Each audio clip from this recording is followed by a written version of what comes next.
Olá, o modelo econômico que a gente conhece, bom, ele está chegando no limite. E no meio de tantos desafios, tanto ambientais quanto sociais, estão surgindo novas visões de futuro, sabe? Visões que estão redesenhando o jeito como a gente produz, consome e vive. Vamos entender como isso está acontecendo. Por muito tempo, a nossa economia funcionou numa lógica que parecia bem simples, mas que tem um custo altíssimo. É o que a gente chama de modelo linear: extrair recursos da natureza, produzir o que a gente precisa e, no final, simplesmente descartar. Usou, jogou fora. Pois é, esse sistema, que até impulsionou o crescimento por séculos, chegou num ponto de ruptura. As consequências disso para o planeta e para as pessoas são impossíveis de ignorar e estão forçando a gente a buscar outras saídas, e com urgência.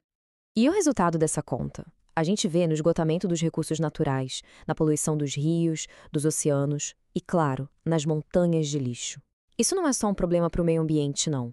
É uma falha do sistema. Uma falha que exige uma nova forma de pensar a economia, porque simplesmente não dá para continuar nesse caminho. E é justamente aqui que a história começa a ficar bem interessante. Porque, como resposta a essa crise toda, estão surgindo três visões econômicas muito poderosas. E o legal é que elas não competem entre si. Pelo contrário, elas se complementam para criar um futuro mais forte e mais justo. Vamos dar uma olhada? A primeira visão é a da economia solidária. Aqui, o foco muda completamente. Sai do lucro e vai para as pessoas. O objetivo principal não é o retorno financeiro, mas sim o bem-estar de todo mundo. Pensa, por exemplo, em cooperativas, associações, lugares onde os próprios trabalhadores são os donos e tomam as decisões juntos, de forma democrática. É um modelo que põe a colaboração e a igualdade no centro de tudo. Em seguida, a gente tem a economia criativa. Nesse modelo, o principal recurso não é material, não é algo que a gente extrai da terra. É algo intangível, a criatividade humana. O valor aqui vem das ideias, da cultura, da arte, da inovação. É a economia que transforma propriedade intelectual em riqueza, sabe? E que movimenta setores que vão do design e da música até o desenvolvimento de softwares e novas tecnologias. E, por fim, a economia circular, que talvez seja a mais transformadora das três. A ideia aqui é redesenhar o sistema inteiro, como se a gente estivesse imitando os ciclos da natureza. Em vez daquela lógica de extrair, produzir e descartar, o lema aqui é eliminar a própria ideia de lixo.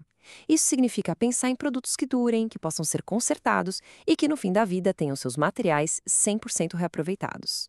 É fechar o ciclo e, de quebra, ajudar a natureza a se regenerar. Tá, mas como é que essas ideias funcionam no mundo real? Porque conceito é uma coisa, mas é na prática que a gente vê a transformação acontecer, né? Vamos ver alguns exemplos de como a economia circular já está mudando a indústria aqui no Brasil. Vamos começar com um problema bem concreto. Literalmente. Lá na Bahia, todo ano, cerca de 30 mil postes de energia viram resíduo.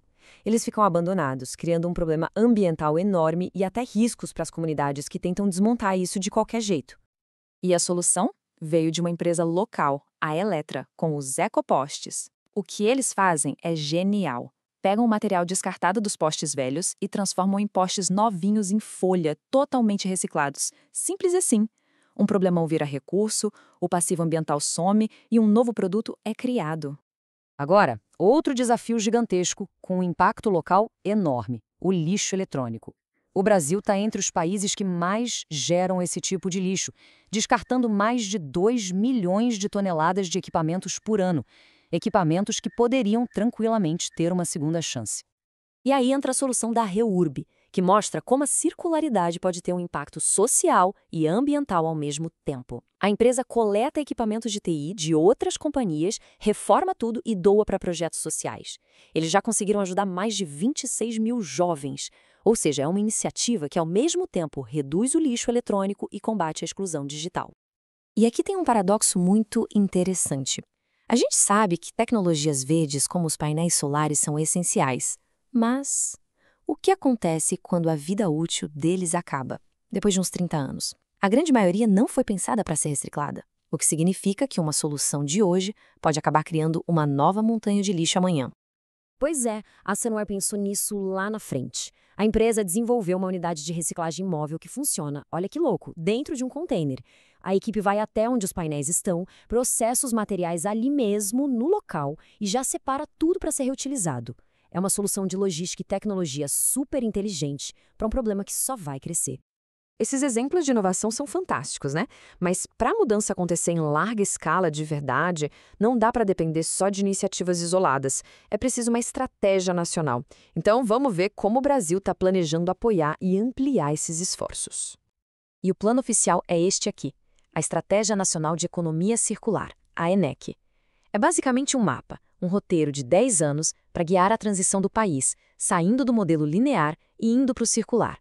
É um sinal bem claro de que essa agenda virou prioridade. E o plano se apoia em 5 eixos que conversam entre si.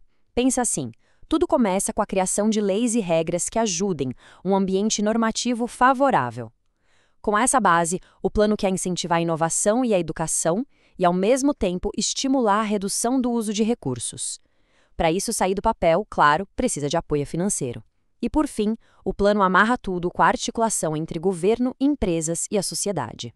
E sabe o que é mais interessante?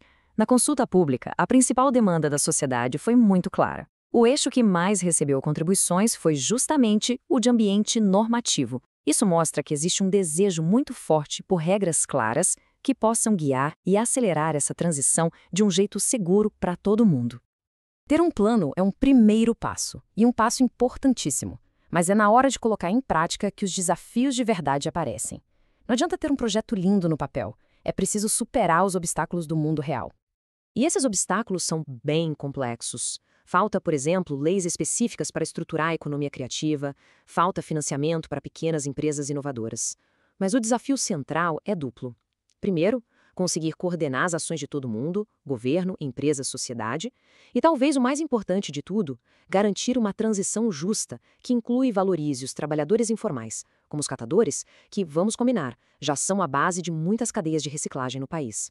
Tem uma citação da Beatriz Luz, que é especialista na área, que resume isso perfeitamente. Ela diz que a tecnologia é só uma parte da equação. Se a gente desenvolve uma tecnologia incrível, mas sem pensar em toda a cadeia produtiva, ela simplesmente não sai da fase de testes. A solução precisa ser sistêmica, precisa ser integrada.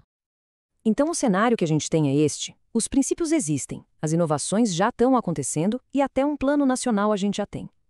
A grande questão não é mais se a gente pode mudar, mas como a gente vai integrar tudo isso. Como garantir que a criatividade impulsione a circularidade e que as duas sejam guiadas pela solidariedade. Construir um futuro sustentável é o objetivo. Mas construir um futuro que seja também justo para todos? Bom, esse é o verdadeiro desafio.